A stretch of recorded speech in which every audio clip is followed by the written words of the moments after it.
Buenas noches a todos, hermanos. Estamos listos para continuar estudiando la primera epístola a Timoteo. Estamos enfrascados en un versículo, pero que le estamos dando suma importancia debido a su tema, que es primera de Timoteo, capítulo 4, y vamos a estar viendo el versículo 7.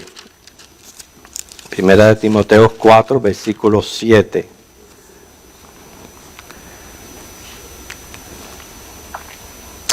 Desecha las fábulas profanas y de viejas. Ejercítate para la piedad.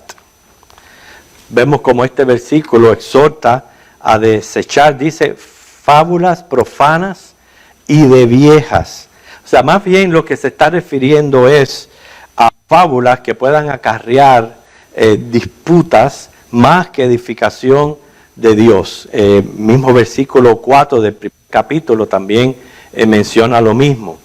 Y muchas veces creo que nos ha pasado a todos que han tocado a la puerta de nuestra casa y son personas promoviendo sus mensajes sectarios, y hay veces nos enfrascamos en una discusión que no llega a nada, pero verdaderamente eso está ocurriendo a nuestro alrededor. ¿Por qué estudiar esto? Primeramente porque pienso que es nuestro deber honrar a Dios en su revelación, honrar su palabra, honrar la verdad, porque realmente hay un solo Dios verdadero, y un solo Dios verdadero y una sola verdad absoluta. Entonces, yo les mostraba una lista de 90 religiones y sectas que hay a nuestro alrededor, cada cual pues, diciendo que tiene la verdad o proclamando la verdad. Y en medio de todo esto, realmente hay una sola verdad. Y la verdad la tenemos en la Biblia y por eso tenemos que honrarla. También el versículo 1 del capítulo 4 mencionó el fenómeno de la apostasía que iba a ir en aumento. Cada vez que se va acercando más la venida del Señor, va a ir en aumento. Porque detrás de estas fábulas, quien se encuentra es el mismo diablo y los demonios, sembrando confusión y engaño, tergiversando la palabra. Entonces, por eso es que debemos de no solamente crecer en conocimiento de la verdad, pero la idea del estudio es llegar a conocer estas tendencias, sobre todo las que más han influenciado las religiones más prominentes en el mundo. También el alma y la vida eterna es de más valor que cualquier creencia, cualquier tradición que hayamos acarreado quizás de nuestros antepasados. Por tanto, conocer la verdad para beneficio de nuestra alma es lo más importante. El Señor advierte de aquellos que se prestan de instrumentos al diablo para promover todas estas fábulas y lo hacen para su propia perdición. Él habla de esto en Mateo capítulo 7.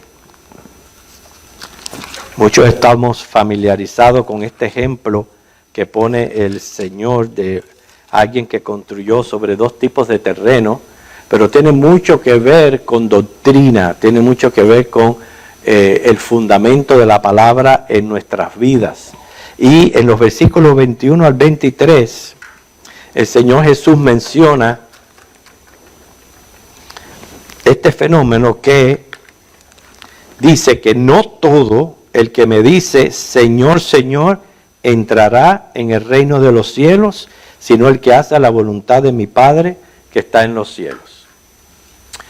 La religión, ser religioso, uno de los objetivos principales es que podamos llegar al cielo. Que el día que nos vayamos de este mundo podamos seguros entrar al paraíso. Que nuestra alma no se pierda, que nuestra alma sea salva. Por tanto, dice aquí que no todo el que dice Señor, Señor va a entrar en ese reino de los cielos. ¿Ve por qué tenemos que estar bien seguros nosotros que estamos en la verdad? Que estamos en la verdad que es Cristo. Y sigue diciendo, muchos me dirán en aquel día, Señor, Señor.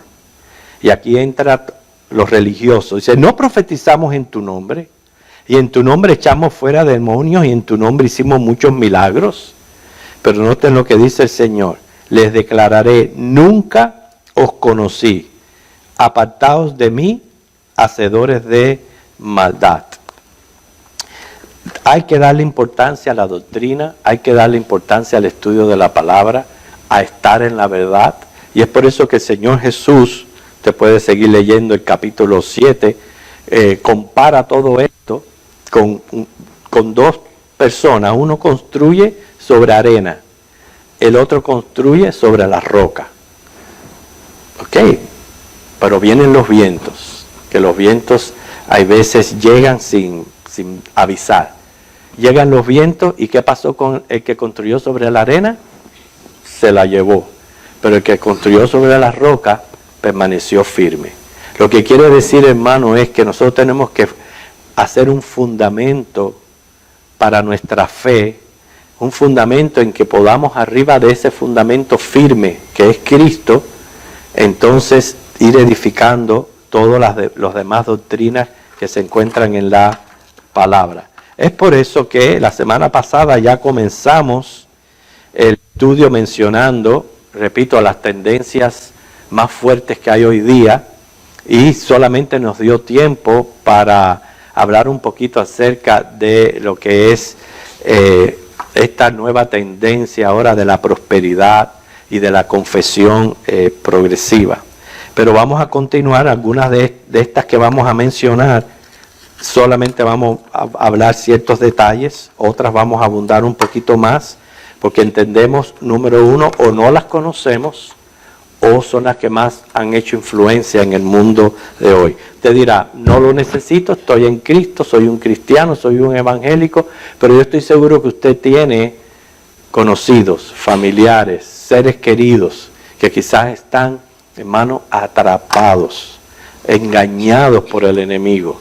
Y cuando nosotros conocemos, podemos ayudar a todas esas personas. Muchos de ustedes conocen el arrianismo. El arrianismo recibe su nombre de Arrio, que era un presbítero de antaño, de allá de Alejandría.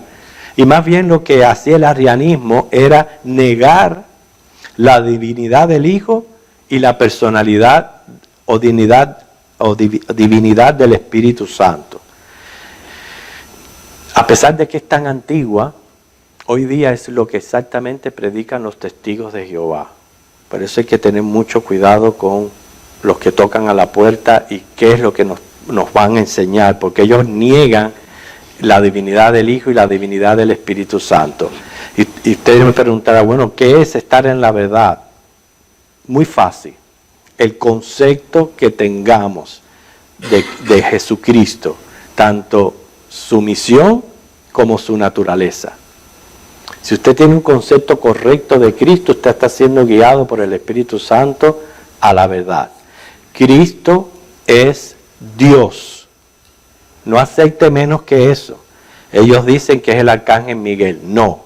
Cristo es Dios quien encarnó en hombre para poder sustituirnos a nosotros en la cruz del Calvario. Por tanto, es Dios y es el único Salvador. Por eso que hay que tener muy claro su naturaleza y su misión. Su naturaleza, Dios hombre. Su misión, único Salvador. Si nosotros comprendemos eso, estamos en la verdad, estamos siendo guiados por la verdad. Pero el arrianismo promovía algo diferente y eso es lo que han adoptado la secta de los testigos de Jehová. En aquel tiempo se conocía también el docetismo. El docetismo negaba que Jesús hubiese tenido un cuerpo físico. Ve que, mira cuántas cosas se le mete a la gente en las mentes, hermano. Pero entonces el diablo engañando y confundiendo. Porque por un lado, unos dicen, no, Él no es Dios. Y por el otro, no, Él no puede ser hombre. Precisamente primera de Juan 1, del 1 al 2, se puede ver claramente cómo en aquel entonces tuvieron que luchar contra esta herejía. Porque ahí Juan dice, lo que nosotros palpamos, lo que vimos con nuestros ojos, en otras palabras, Él no es un fantasma, que de buena primera apareció en el escenario humano.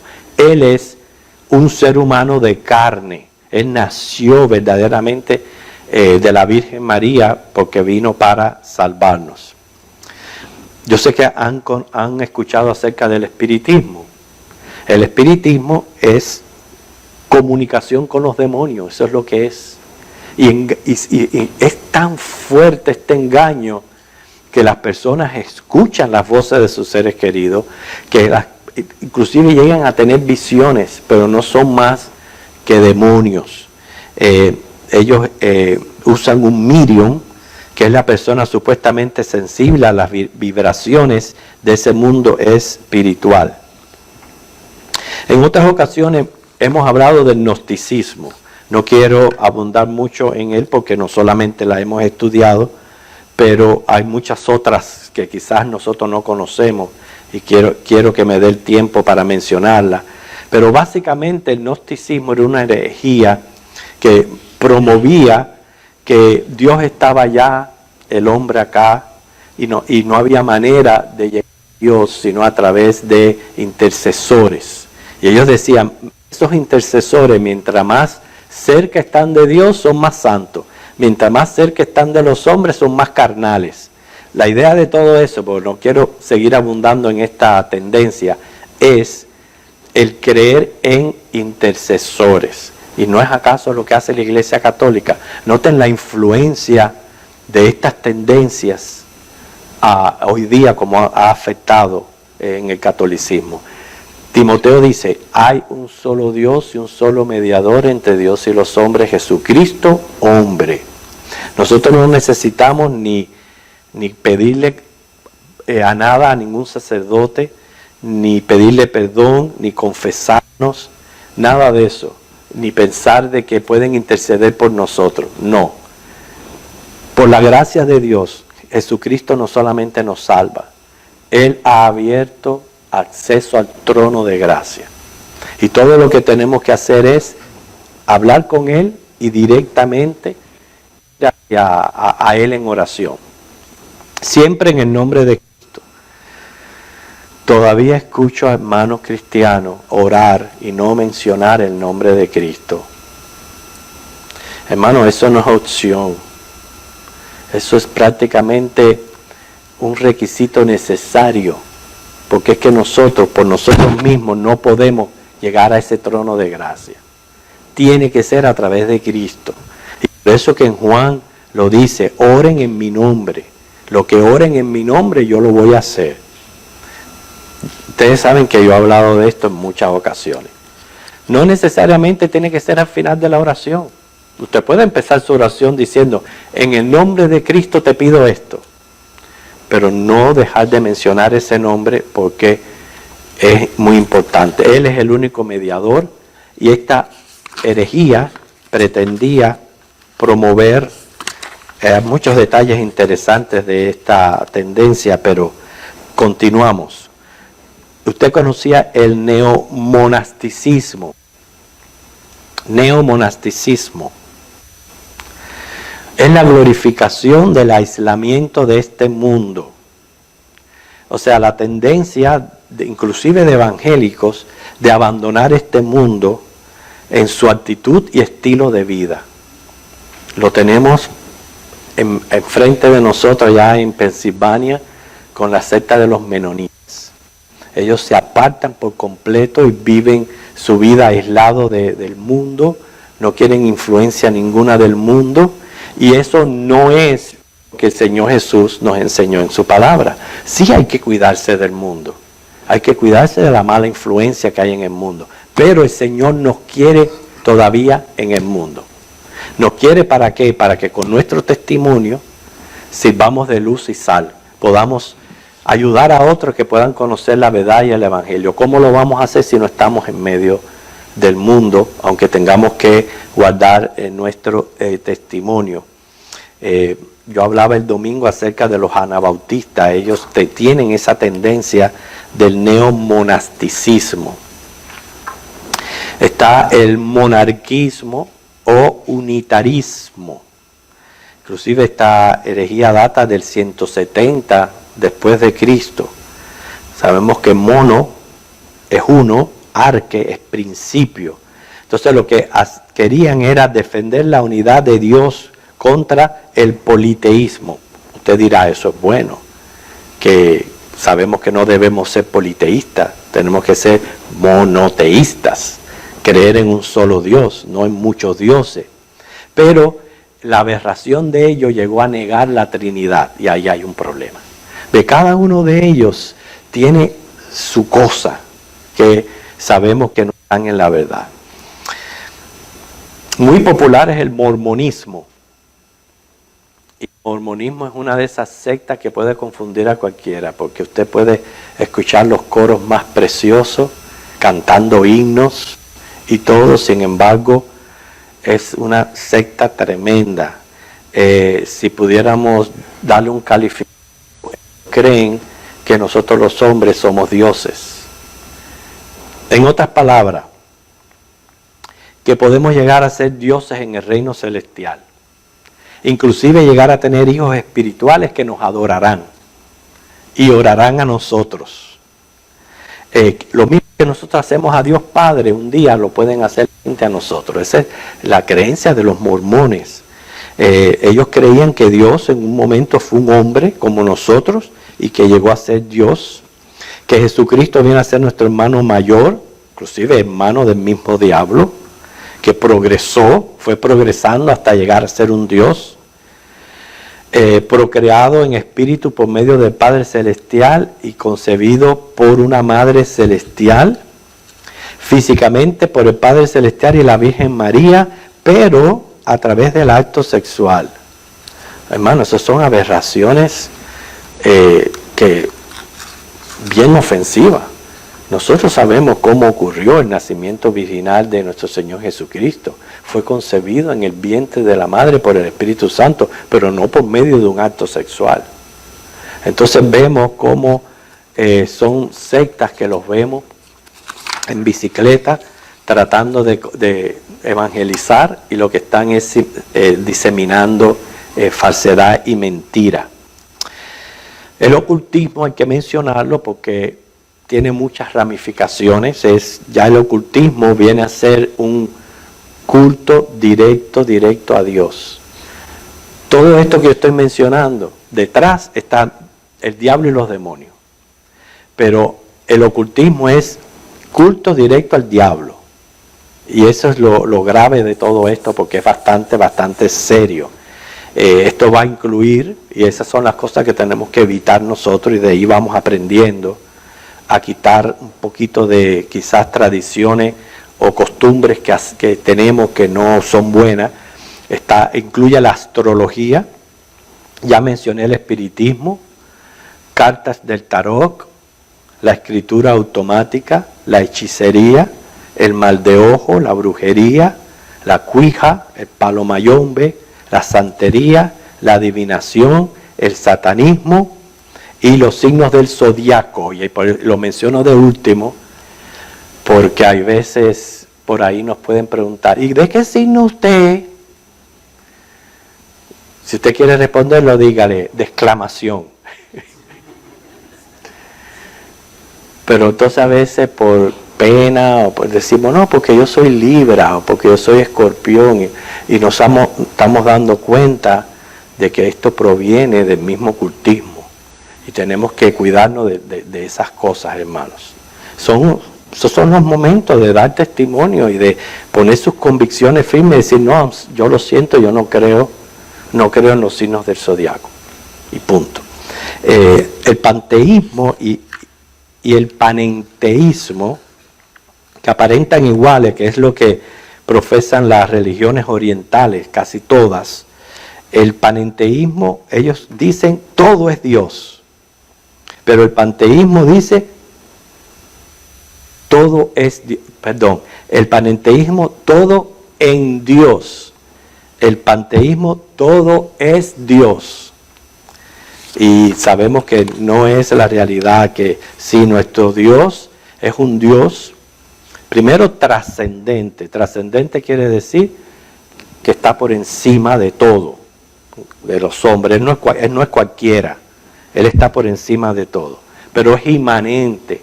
Quiere decir que no es que está lejos allá y no se involucra con la historia del ser humano ni pendiente, no. Él es trascendente y por eso lo reverenciamos y lo respetamos, pero es también inmanente. En otras palabras, podemos tener comunión con Él. Una de las más interesantes que quizás no ha escuchado es el patripacionismo. ¿Cuántos han escuchado del patripacionismo? ¿No? Bueno, pues por eso que es la motivación de la clase, poder aprender. Y por eso es que enfatizamos un poquito más en estas tendencias que no conocemos. Su promotor fue Morción. Y Morción tenía antipatía contra el mundo material y contra el judaísmo. Decía que el mundo era malo, que su creador era un Dios malo e ignorante. Y que el Dios del Nuevo Testamento, Padre de Jesucristo, no es Jehová del Antiguo Testamento. En otras palabras, es obvio que en el Antiguo Testamento hay muchas personas que conciben a Dios como un Dios implacable. ¿Por qué? Porque Él es justo y porque Él es santo y todos los juicios de Dios no lo ha ejecutado sin antes no advertir, sin antes no dar oportunidad de arrepentimiento, sin antes de ofrecer misericordia. Entonces vemos que aparentemente el Dios que se refleja en el Nuevo Testamento es un Dios de gracia, de misericordia, no extermina, pero no es así. Dios es el mismo, ayer, hoy y siempre. Él no ha cambiado. Pero entonces Morción tenía esta cosa entre el Dios del Antiguo Testamento que era diferente al Dios del Nuevo Testamento. Decía que el del Antiguo Testamento era un Dios celoso, arbitrario, que escogía a su pueblo por sobre los demás. Por eso hay que tener mucho, pero mucho cuidado con esa doctrina de la elección y de escogidos, porque puede malentenderse. Dios no hace acepción de personas.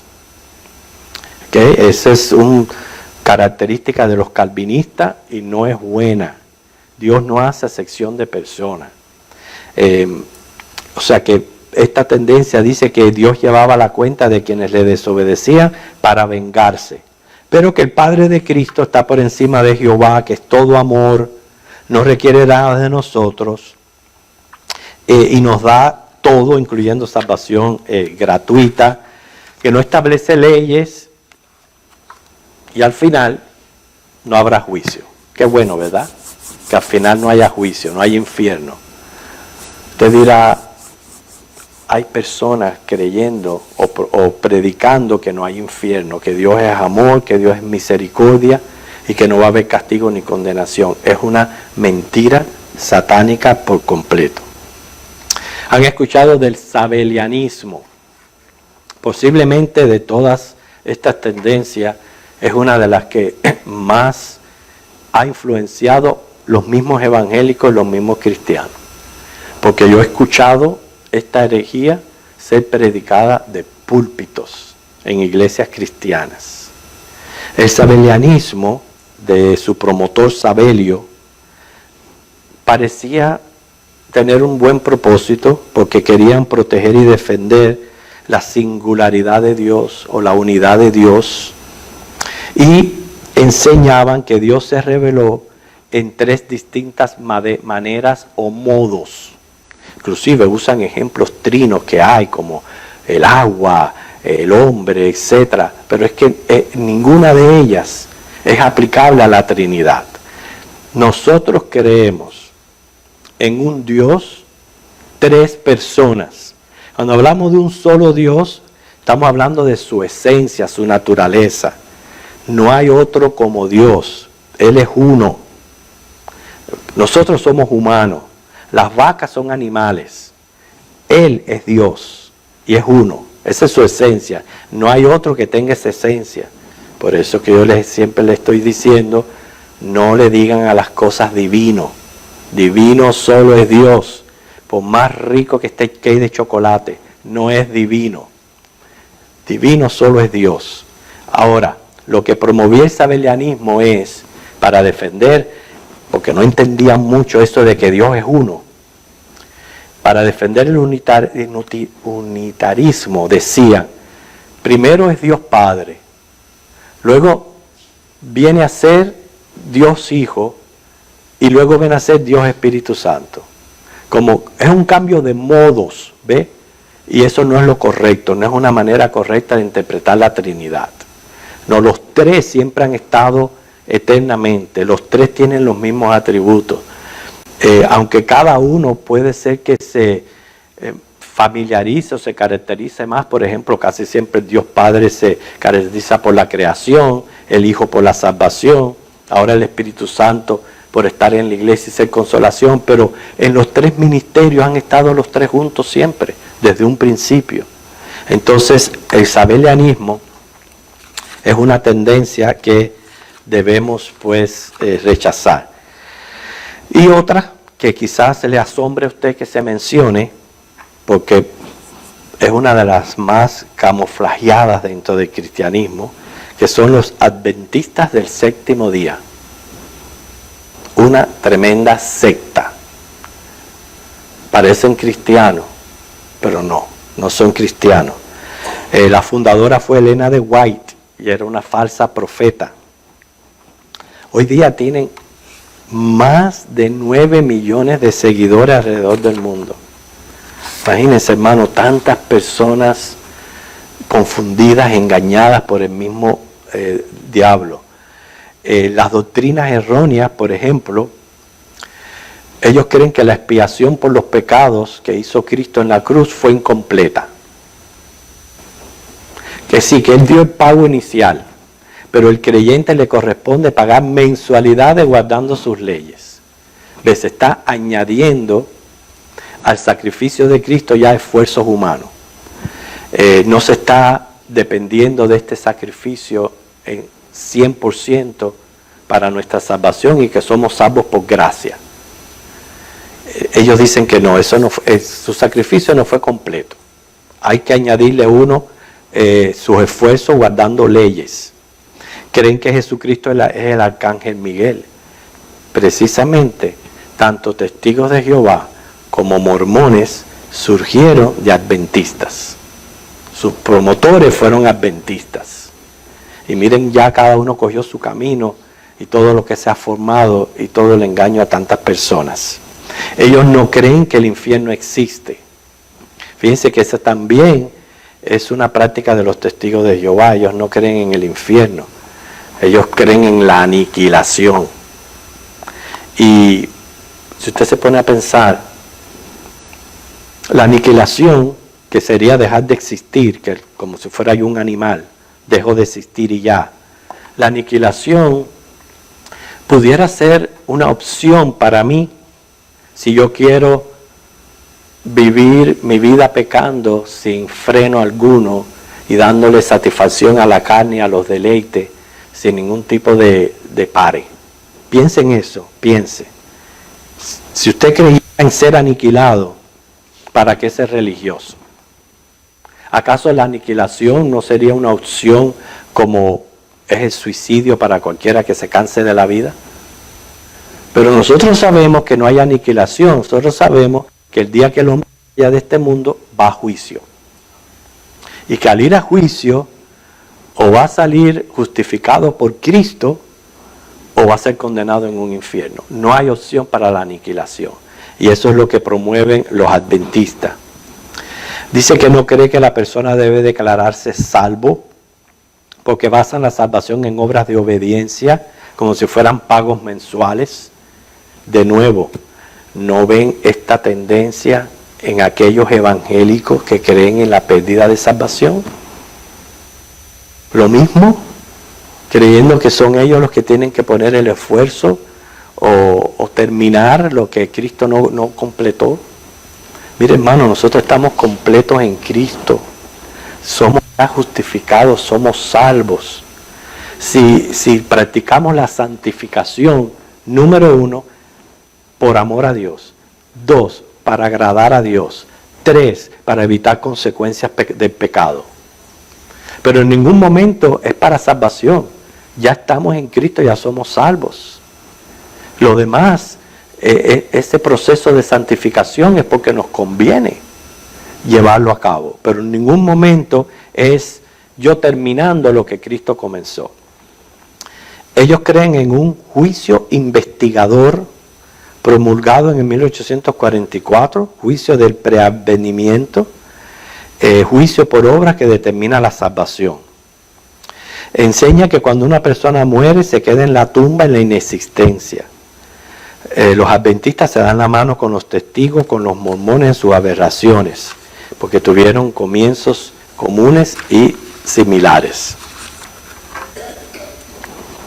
Inclusive han llegado a fechar falsamente la segunda venida de Cristo, a pesar que la Biblia dice, Mateo 24:36, que nadie sabe el día ni la hora en que Cristo ha de venir.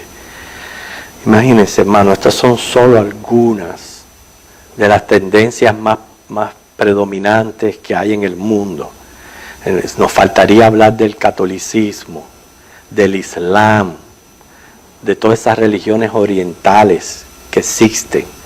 Es tanto lo que hay que cuando uno las menciona, y precisamente yo les mostré por título la lista de todas las sectas y religiones falsas que se conocen, porque yo estoy seguro que hay muchas más.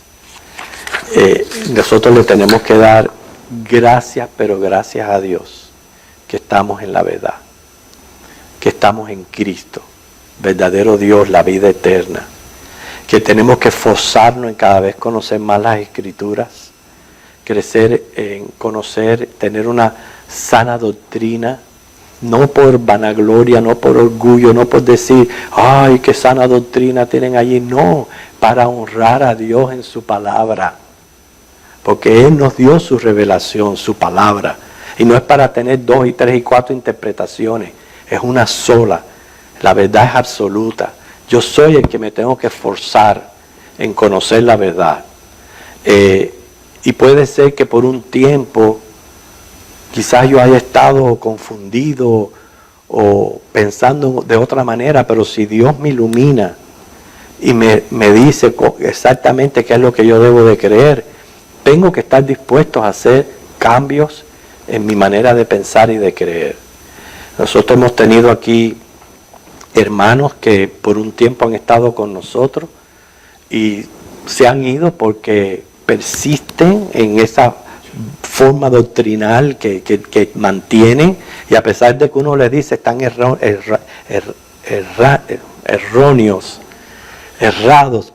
están errados, no quieren, ¿sabe por qué? Por la vanidad y el orgullo de decir, me equivoqué. No, hay que a veces aprender a decir, Señor, me equivoqué, gracias por iluminarme y gracias por poner la verdad delante de mí y gracias por guiarme, Espíritu Santo. Y esa debe de ser nuestra oración, porque el Espíritu Santo fue dejado para guiarnos a toda verdad, Juan 16, y debe de ser mi oración, Señor, soy un hombre finito, no tengo todas las respuestas, no lo conozco todo, necesito que me guíes. Y necesito que cuando yo voy a presentar un tema bíblico, sabiendo que es tu revelación, que es importante, que yo lo quiero honrar, que lo que yo esté diciendo sea la verdad. Especialmente si soy un maestro o si soy un líder de cualquier congregación. Porque ustedes le están prestando sus mentes a esos oradores. Y esos oradores están hablando. Y la mente de ustedes como una esponja la está captando. Y esa mente va a llegar a influenciarlo a usted completamente en su vida. Miren la importancia que es no prestarle atención a estas fábulas. Y como dice, le recomienda Pablo a Timoteo, más bien desecharlas.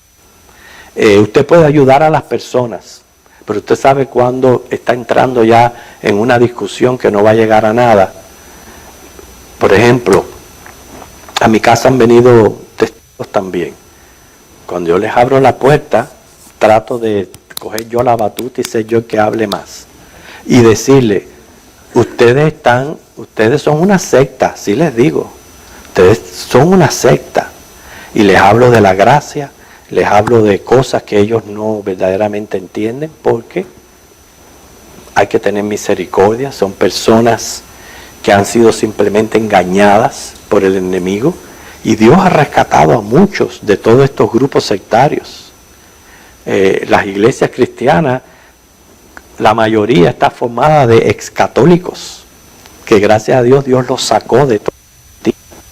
Quiere decir que el propósito nuestro es glorificar al Señor en su palabra y poner un buen fundamento, una buena base para yo poder edificar mi fe y yo poder seguir creciendo en el conocimiento del Señor.